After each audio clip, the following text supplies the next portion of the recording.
Hello बच्चों, अभी तक हमने डेफिनेट इंटीग्रेशन की कुछ प्रॉपर्टीज को समझा। पहली प्रॉपर्टी क्या थी? चेंज ऑफ वेरिएबल, वेरिएबल को चेंज किया था। दूसरी प्रॉपर्टी थी change of limit, integration A to B F x D x equal to minus B to A F x D X. तीसरी प्रॉपर्टी थी डिकम्पोजिशन ऑफ लिमिट, लिमिट को decompose करना। Okay. चौथी प्रॉपर्टी थी integration A to B F x D x equal to integration A to B F A plus B minus x D x. Fifth property integration zero से A F x D x equal to zero से ए f a minus x D x. Sixth property भी थी जिसमें हम limit को क्या करते थे, हाफ करते थे। जब कभी भी हमें लिमिट को हाफ करने की ज़रूरत पड़ती थी तो हम सिक्स्थ प्रॉपर्टी का यूज करके लिमिट को क्या कर लेते थे, हाफ कर लेते। अब हम सेवेंथ प्रॉपर्टी को पढ़ते हैं। देखो, तो इस सेवेंथ प्रॉपर्टी क्या होती है उसको समझते हैं। इस सेवेंथ प्रॉपर्टी के बेस पर इस सेवेंथ क्वेश्चन को क्या होना है, सॉल्व होना है। ओके, तो ये है अपनी सेवेंथ प्रॉपर्टी, ठीक ना। This one, integration minus a से A F x D x, integration minus a से A F x D x equal to zero से A F x D x plus zero से ए f minus x D x. Okay, ये main property है। Minus a से A F x D x equal to zero से A F x D x plus zero से ए f minus x D x. अब हम इस property को थोड़ा आगे इस तरह से भी बढ़ा सकते हैं। सपोज करो दिस इक्वल टू क्या होगा, दिस इक्वल टू होगा टू जीरो से A F x D x if F x is even, F x कैसा हो, इवन फंक्शन हो। देखो, इवन फंक्शन का मतलब क्या होता है, that is F minus x equal to F X. कोई फंक्शन इवन कब होता है, जब F minus x equal to F X हो। तो इस एफ माइनस एक्स की जगह हम क्या लिख सकते हैं, एफ एक्स लिख सकते हैं। F x plus F x क्या हो जाएगा, टू एफ एक्स हो जाएगा। तो जब फंक्शन इवन होगा तो इसकी वैल्यू टू जीरो से A F x D X होगी, या फिर जीरो होगी if F x is odd function. F x कैसा हो, ऑड फंक्शन हो। F x is odd function. Odd function कब होगा, that is F minus x equal to minus F X. F minus x equal to क्या हो, minus F x. यहाँ पे हम माइनस एफ एक्स रख देंगे तो दोनों कैंसिल हो जाएंगे, क्या हो जाएगा, जीरो हो जाएगा। अब जब फंक्शन ना तो इवन हो ना ही ऑड हो तो हम इस प्रॉपर्टी का यूज करेंगे। ओके, इस प्रॉपर्टी का ही यूज करना पड़ेगा हमें।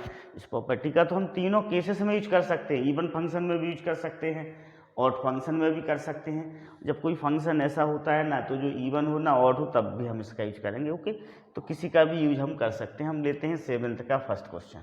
ओके, सेवेंथ का फर्स्ट लेते हैं।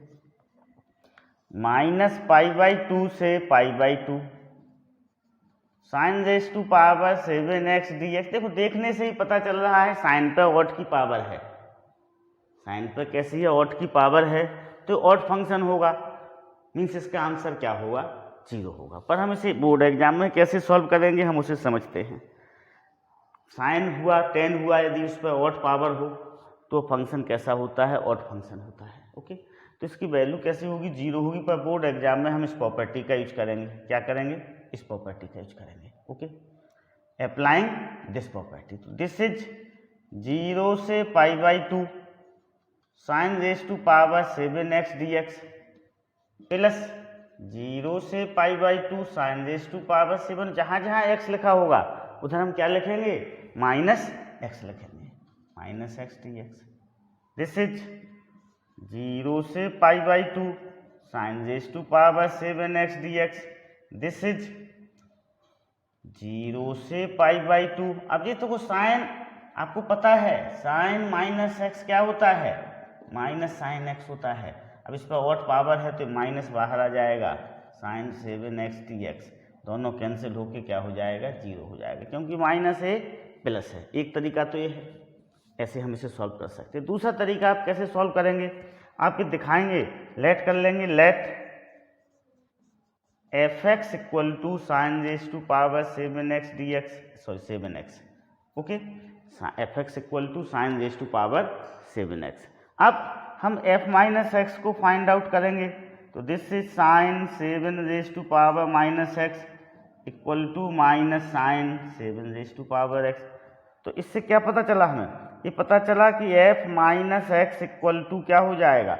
अब देखो यहाँ पर हम क्या रख सकते हैं, एफ एक्स रख सकते हैं sine 7 minus F x, hence f x is odd function. F x कैसा है, ऑड फंक्शन है, f x is odd function. So minus pi by 2 से pi by 2 sine raise to power 7x dx equal to 0, minus pi by 2 से pi by 2 sine 7 raise to power x dx equal to क्या होगा, 0 होगा। इस तरह से हम उन्हें सॉल्व करते हैं। ओके, सेकंड क्वेश्चन को, सेवेंथ के सेकंड को भी हम इसी तरह से क्या कर सकते हैं, सॉल्व कर सकते हैं। इसका आंसर क्या आएगा, 0 आएगा, क्योंकि साइन x पर ऑड पावर है। देखते ही पता चल रहा है कि इसका आंसर क्या आएगा, 0 आएगा। पर बोर्ड एग्जाम में हम देखो कैसे करेंगे, उसको समझते हैं आप लोग। -1 से 1 sine raise to power 11x dx को हम क्या लिख सकते हैं, 0 से 1 sine raise to power 11x dx plus 0 से 1 sine raise to power 11 minus x dx, ऐसा लिखा जा सकता है उससे, ठीक है ना, अकॉर्डिंग टू सेवेंथ प्रॉपर्टी जो अभी हमने इससे पहले आपको बताई है। सो दिस इज 0 से 1 sine raise to power 11x plus 0 से 1 minus sine raise to power 11x dx equal to क्या हो जाएगा, 0 हो जाएगा। Okay, now third, minus pi by 4 से pi by 4 x cube sine raise to power 4x dx, ये भी odd function है। क्यों ऑड फंक्शन है, ये इवन फंक्शन है, ये ऑड फंक्शन है। इवन और ऑड का जब इनटू होता है तो ऑड फंक्शन मिलता है हमें, क्या मिलता है, ऑड। तो इसकी वैल्यू भी हम इसको JEE main exam, NDA exam में डायरेक्ट इसको देखते ही अपने ऑप्शन में टिक मार्क लगा सकते हैं। पर हम इसे कैसे करेंगे, हम उसको समझते हैं। देखो दिस इज 0 से पाई बाई 4, इस वाले फंक्शन को हम जो का तो लिखेंगे x cube sine raise to power 4x dx plus 0 से पाई बाई 4, जहाँ जहाँ अब x लिखा है उधर हम क्या लिखेंगे, माइनस x लिखेंगे। तो माइनस एक्स का cube into sine raise to power 4 minus x dx। This is 0 से pi by 4 x cube sine raise to power 4x dx plus 0 से pi by 4 minus x cube हो जाएगा, ये minus sine x raise to power 4 dx हो जाएगा। Okay, so this is 0 से pi by 4 x cube sine raise to power 4x dx minus, देखो ये तो प्लस हो जाएगा क्योंकि इस पर इवन पावर है, माइनस बाहर आ जाएगा। 0 से pi by 4 x cube sine raise to power 4x dx this equal to 0। So 0 this 0 is our answer होगा, क्या होगा, अपना आंसर हो जाएगा। ओके, सेवेंथ का first, pi integration minus pi से pi x raise to power 10 into sine raise to power 7x dx। देखो x raise to power 10 even function है, sine raise to power 7x odd function है, तो total कैसा हो जाएगा, odd function हो जाएगा। इवन और ऑड फंक्शन का इंटू करने पर हमें क्या मिलता है, ऑड फंक्शन मिलता है। तो उसको देखने से ही पता चल रहा है इसकी वैल्यू क्या होगी, 0 होगी। पर हम इसे बोर्ड एग्जाम में कैसे करेंगे, देखो सातवीं प्रॉपर्टी वाली क्या विशेषता होती है, यहाँ पर जो भी माइनस में लिमिट रहती है ऊपर प्लस में रहती है, लिमिट सेम रहती है, ठीक ना। तो हम इसको कैसे करेंगे, देखो समझिएगा आप। सेवेंथ, माइनस पाई से pi x raise to power 10 sine raise to power 7x dx। Okay, अब 0 से पाई हो जाएगी लिमिट, और ये वाला फंक्शन ज्यों का त्यों रहेगा, sine raise to power 7x dx plus 0 से pi minus x raise to power 10 sine raise to power 7 minus x D x. This is 0 से pi x raise to power 10 sine raise to power x D x plus 0 से pi x raise to power 10, ये कितना हो जाएगा minus sine x raise to power 7 x D x. This is 0 से pi x raise to power 10 sine raise to power 7 x D x minus 0 से pi x raise to power 10 sine raise to power x D x equal to 0 हो गया। कितना हो गया ये 0 हो गया। अब फिफ्थ देखिएगा। फिफ्थ देखो -1 से 1, ओके। ए साइन क्यूब एक्स कैसा है, ऑड फंक्शन है। कॉस का फंक्शन ऑलवेज इवन होता है, उस पर कोई भी पावर हो उससे कोई फर्क नहीं पड़ता है, कॉस का फंक्शन इवन होता है। तो ये ऑड फंक्शन है, ये इवन फंक्शन है, मल्टीप्लिकेशन होगा तो क्या आएगा, ऑड फंक्शन आएगा। तो इसकी वैल्यू भी क्या आएगी, देखने से पता चल रहा है, डायरेक्ट इसकी वैल्यू 0 आएगी। ऑब्जेक्टिव क्वेश्चन में आप डायरेक्ट टिक लगा सकते हैं, ओके। अब इसे सॉल्व करते हैं। देखो -1 से 1, यदि ये सब्जेक्टिव क्वेश्चन में आता है बोर्ड एग्जाम में तो आप इसे इस तरह से सॉल्व करेंगे। ऑब्जेक्टिव क्वेश्चन में आता है तो आप डायरेक्ट चेक करके 0 पर टिक लगाएंगे, okay. This is sign cube x cos cube x D x, okay, understood. तो हम इसको कैसा लिख सकते हैं, इसको लिखेंगे 0 से 1 फंक्शन जो हम कहते हैं रहेगा sign cube x cos cube x D x plus 0 से 1 sine cube minus x cos cube minus x D x, okay. This is 0 से 1 sine cube x cos cube x D x plus 0 से 1, ये minus हो जाएगा। देखो sign minus x क्या होता है, माइनस साइन एक्स का whole cube. Cos minus x cos x ही होता है, तो कॉस एक्स का होल क्यूब डी एक्स हो गया, ओके। दिस इज 0 से 1 sine cube x cos cube x D x minus 0 से 1 sine cube x cos cube x D x, तो 0 हो जाएगा, okay. Now next 6th question, -8 से 8 sine raise to power 99x plus x raise to power 295 dx। देखो ए भी odd function है, ए भी odd function है, देखने से ही पता चल रहा है कि आंसर क्या होगा, इसका 0 आएगा। पर हम इसे बोर्ड एग्जाम में किस तरह से करेंगे उसे हम समझते हैं, ठीक है ना। और देखो बोर्ड एग्जाम में ऑब्जेक्टिव क्वेश्चन आता है तो हम डायरेक्ट 0 में टिक लगा के आगे बढ़ जाएंगे। सब्जेक्टिव में आता है तो हमें उसे करना ही पड़ेगा। जैसे 0 से 8 sine raise to power 99x plus x raise to power 295 dx, okay. Plus 0 से 8 sine raise to power 99 minus x plus minus x raise to power 295 dx।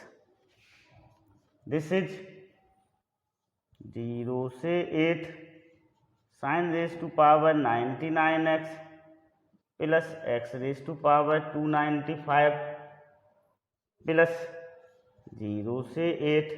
अभी देखो पावर कैसी है, ऑड है, तो ये हो जाएगा माइनस साइन 99x, इसमें भी पावर ऑड है एक्स पर, तो minus x 2 raise to power 99 dx। कट पिट के अपना आंसर क्या हो जाएगा, फाइनल आंसर 0 हो जाएगा, ओके, अंडरस्टूड। तो इस 7th प्रॉपर्टी का हम इस तरह से यूज करेंगे।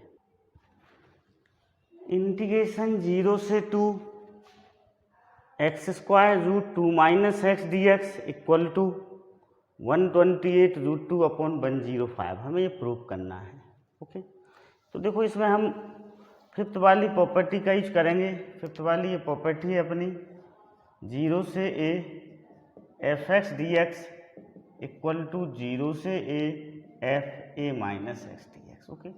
4th वाली प्रॉपर्टी का एक जनरल केस है। 4th वाली प्रॉपर्टी आपको पता ही है। 4th वाली प्रॉपर्टी है आपकी a से b f x D x equal to a से b एफ ए plus B minus x D x, ये फोर्थ वाली प्रॉपर्टी थी ना, दोनों एक ही प्रॉपर्टी हैं।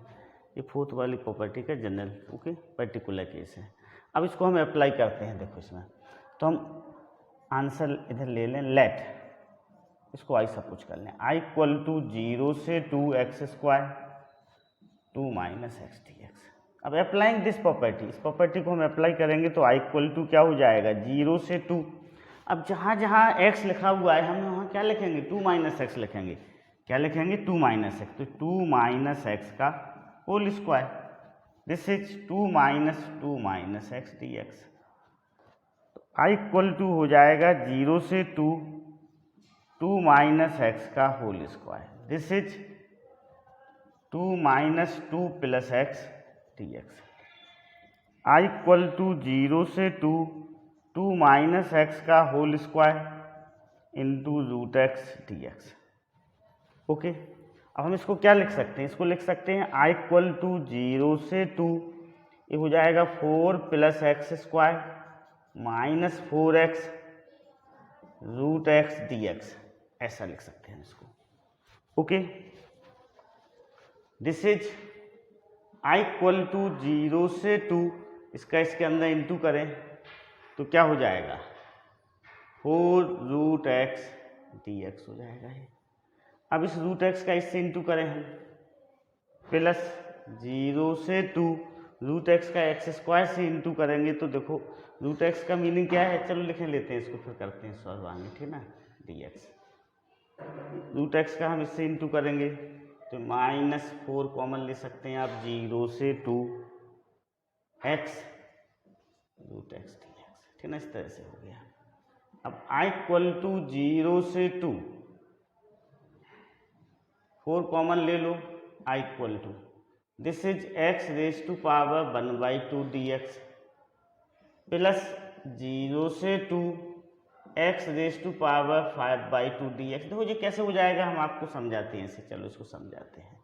ये स्क्वायर है, x पर कितने की पावर है, रूट मीनिंग होता है 1/2 की पावर, ये हो गया। जब बेस सेम हो तो पावर ऐड हो जाएंगे।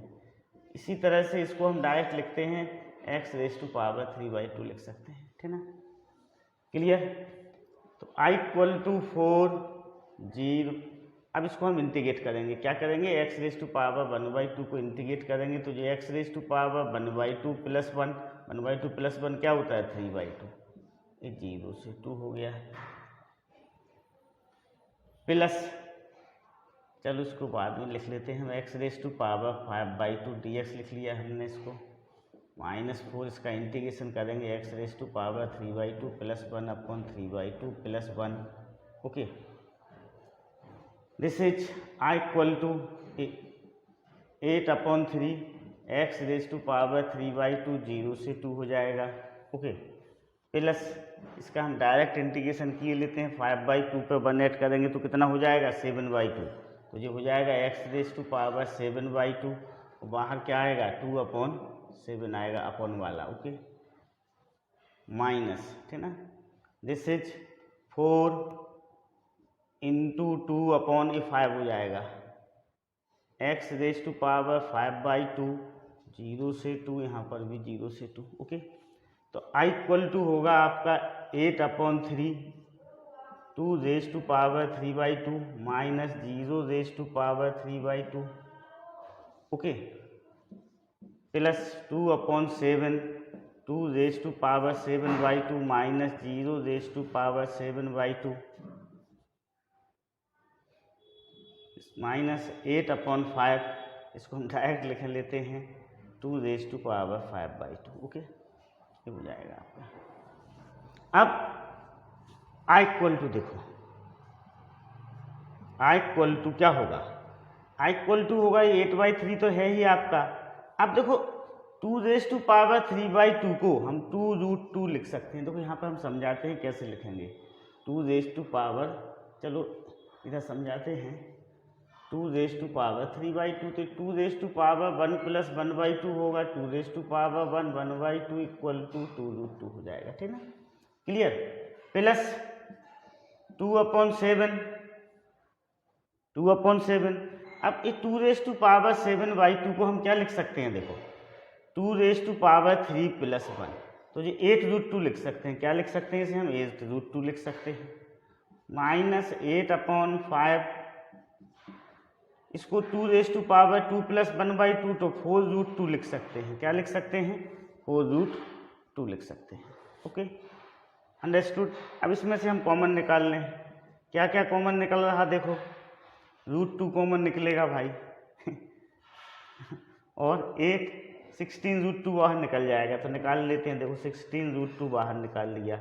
यहाँ पर क्या बचेगा? 1/3 बचेगा। यहाँ पर 1/7 बचेगा। यहाँ पर 32 है तो ये 2/5 बचेगा। कितना बचेगा? 2/5 बचेगा। अब एलसीएम ले लें हम। देखो तो एलसीएम जो हम लेंगे तो इसका एलसीएम ये तो हो जाएगा अपना 16√2 जो का, तो इसका एलसीएम लेंगे तो 105 आएगा। कितना आएगा? 105 आएगा। यहाँ पर 35 आएगा। ओके, कितना आएगा? 35। ओके, यहाँ पर 15 आएगा। कितना आएगा? 15 आएगा यहाँ पर। अब माइनस लेते हैं हम। क्या लेते हैं? माइनस आएगा यहाँ पर।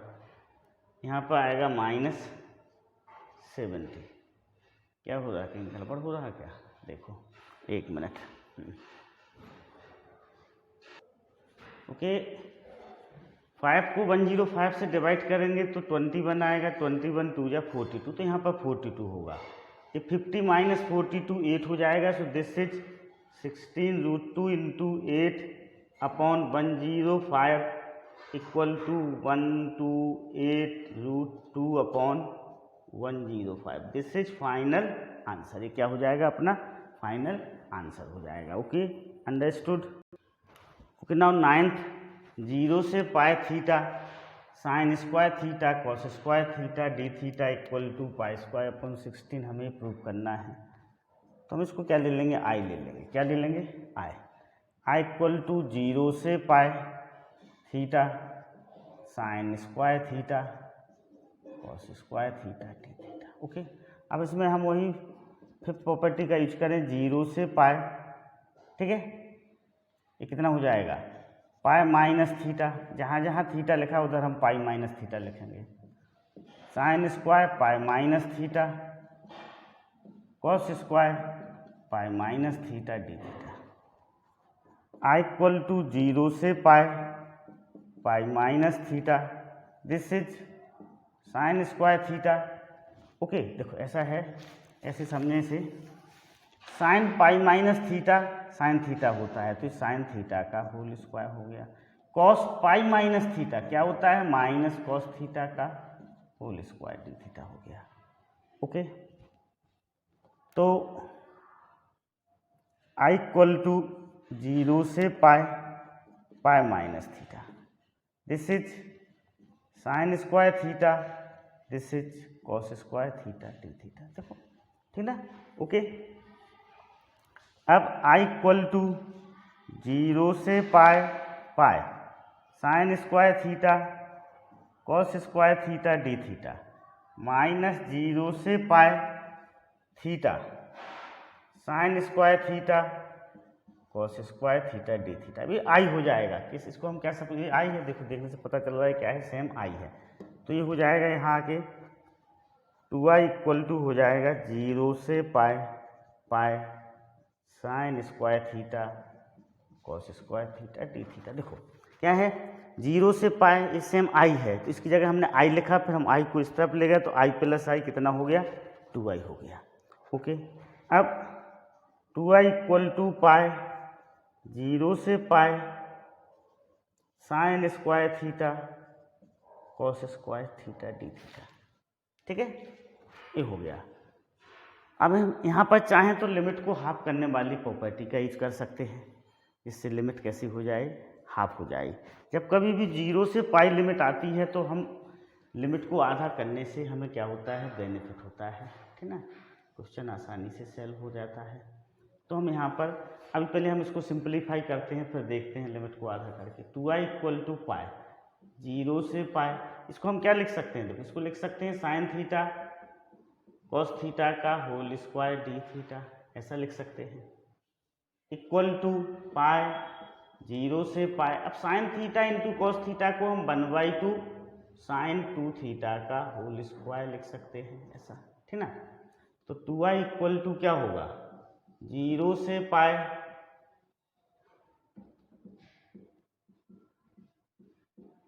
0 से pi, this is 1/4 sine square 2 theta d theta. Okay, 1/4 sine square 2 theta d theta होगा। अब देखो 2i इक्वल टू π/4 0 से पाई। अब साइन स्क्वायर 2 थीटा को हम लिख सकते हैं 1 minus cos 4 theta upon 2 D theta.